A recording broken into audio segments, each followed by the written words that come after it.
Hi, I'm Rob and this is Gems of War. In this video I'll be looking at the Soulforge and giving you my opinion on what I think is good and bad in there. But first of all, let's pop to the shop and do what we should do every Monday and make sure you grab the weekly event troop. This one is called Draxius and I think is absolutely superb. Converts all brown gems to skulls, then curses and death marks all dwarves. What's cool about that is dwarves are normally have a trait called Fortitude, which means they're immune to Deathmark. But when you curse somebody first, then they can be liable to Deathmark. And the way this works is it would apply curse first, and that would mean the Deathmark will work on all dwarves. So that's really handy. And it also converts dwarves' favourite colour, which is brown, to skulls. But the most notable thing about this troop is it's empowered. Starts battles with full mana, which is absolutely fantastic. You can see this guy now on Guild Wars days. Anything that starts empowered and converts a certain colour to skulls, all the AI has to do is get a lucky kind of start with that, and it can just change the game in a single go. So Draxius, really good troop, absolutely fantastic. Really like the troops we're getting lately on the Monday event teams. Draxius, Border, Centurion lately, all absolutely fantastic. Make sure you grab this one. He's one of the best we've had for a little while. So, onto the Soulforge itself now. Yes. Right, all these weapons like Trick and Treat, Duskbringer, Soul of Xanathos, Heart of Xanathos, Dawnstone, Dawnbringer, they're all in the previous Soulforge reviews, so take a look at those if you don't know anything about them. No need to repeat myself. All here.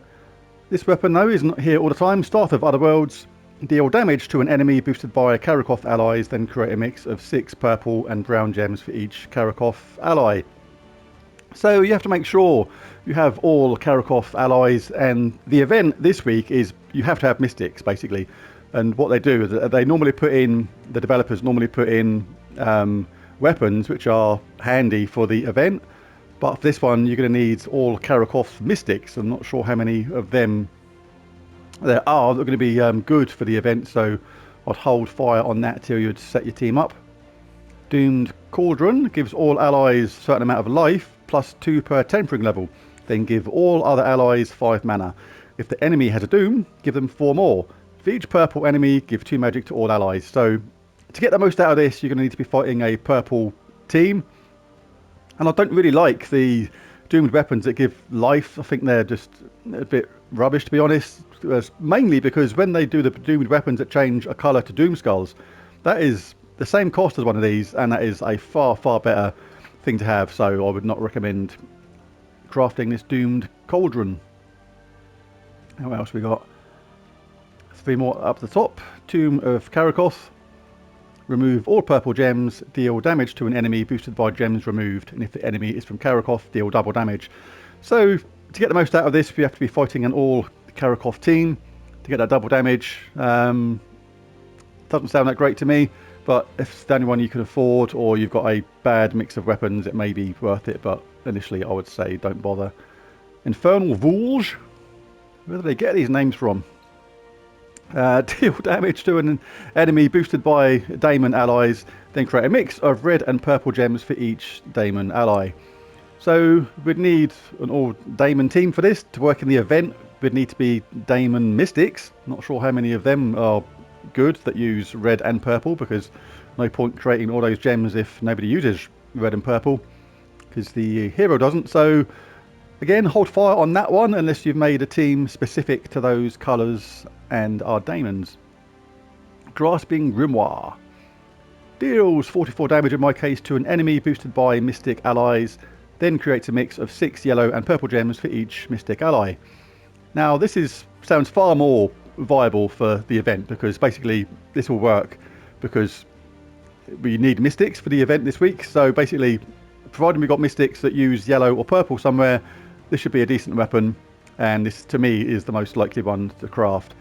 I haven't actually set my team up yet for the event, but if I do and it uses yellow and purple, I will be sure to come back and grab this weapon, and that's what you should do too. But make sure that the team uses that good mix of yellow and purple at the same time. Otherwise, no point casting yellow and purple if nobody uses them, because the hero doesn't. I use blue and brown, but that sounds like the best one in here for me today on the weapons front. Troops wise, Scroll Reborn, Hatai Ascendant, Leonis Tower, Enraged Kurandara are here all the time, so no point repeating myself on those. They are all in previous Soulforge review videos. But let's take a look at the Mythics first.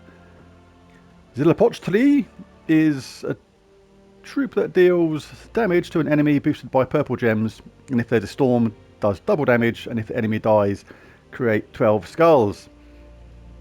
The traits are nothing fantastic. The first two are okay. The third one is a bit random because it deals 12 damage to a random enemy when matching yellow gems, but we don't collect yellow for this troop, so we'd have to make sure we have a yellow troop in our team to benefit from that at all. Otherwise, we're just collecting yellow to do that random damage, which is a bit weird, so that's not great. The spell is kind of interesting, but you do need to make sure an enemy dies to get the most out of it.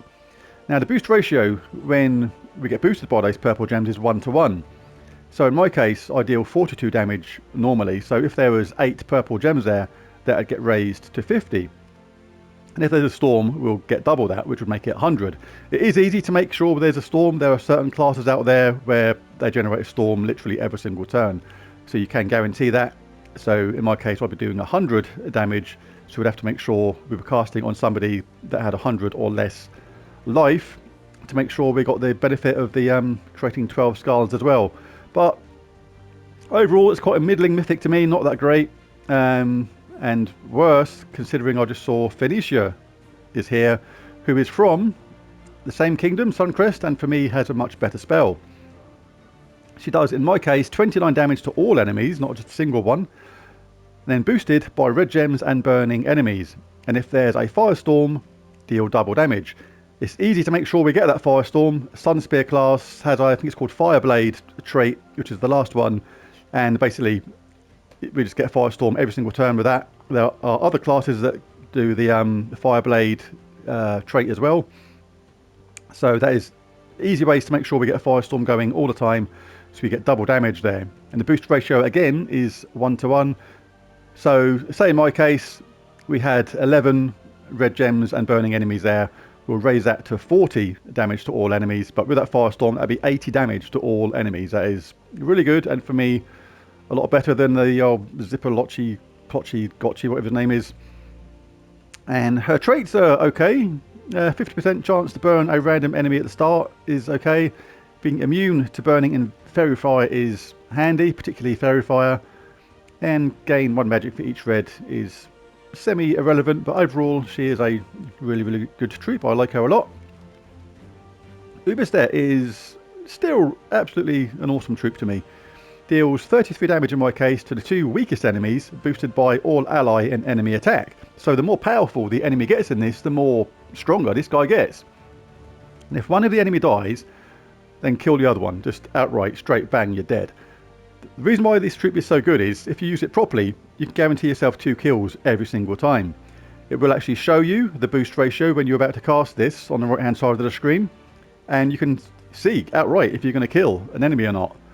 So the best way to use him is you use somebody else that deals heavy damage to a single target, and then once they're in kill range of Ubistet, you can cast him and you are guaranteed 2 kills every single time. I remember when he first came out, and then people started complaining that Divines were massively overpowered because Infernus held that crown at the time. People thought Infernus was the best troop in the game, and he was really fantastic. And then Ubistet came out and then moved the goalposts again, and people thought Divines were absolutely ridiculous. But he's not used so much now, but he's still a very relevant troop, even though the traits are nothing special whatsoever.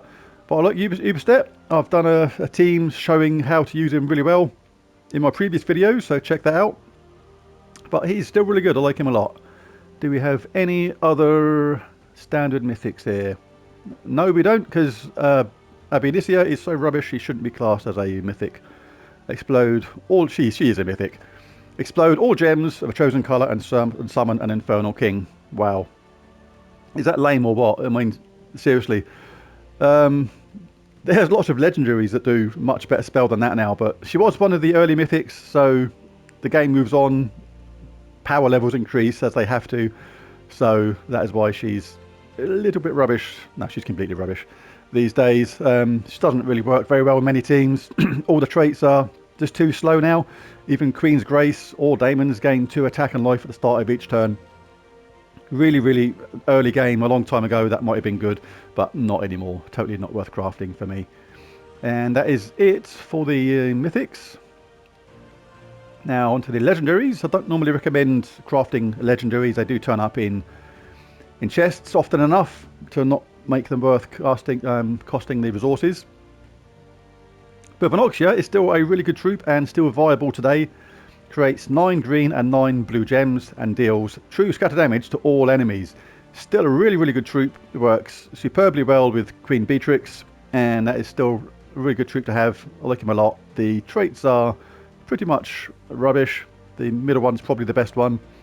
But yeah, really good. And when he pops up in chests, you can make quite a few good teams with him. Scion, on the other hand, for me is becoming less and less relevant every single month. Deals a relatively small amount of true scatter damage and then drains 7 mana from all enemies.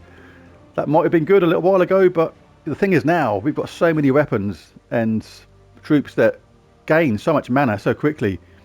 This guy could cast, and then we could cast one weapon or troop on the other side and gain back all that mana and a lot more besides, making it as if this guy pretty much hadn't bothered casting the spell in the first place. So the best thing about him is probably that 3rd trait, steal enemy mana when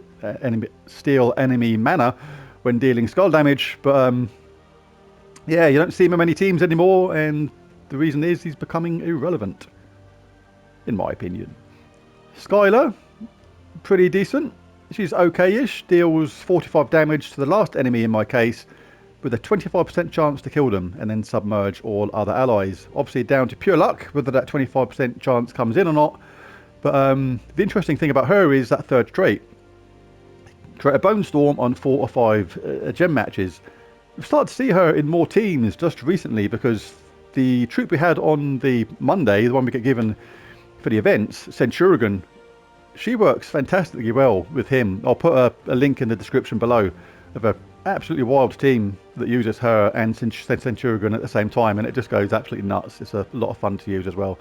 But yeah, still not worth crafting, but she's okay. And is there any others? Oh, we've got Queen Moonclaw still, yep. Create 9 skulls boosted by green allies and enemies, summon a random null.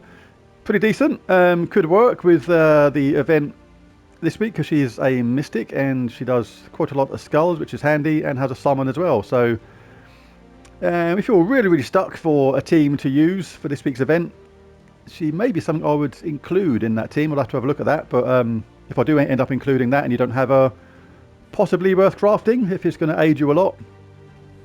The traits, nothing special again.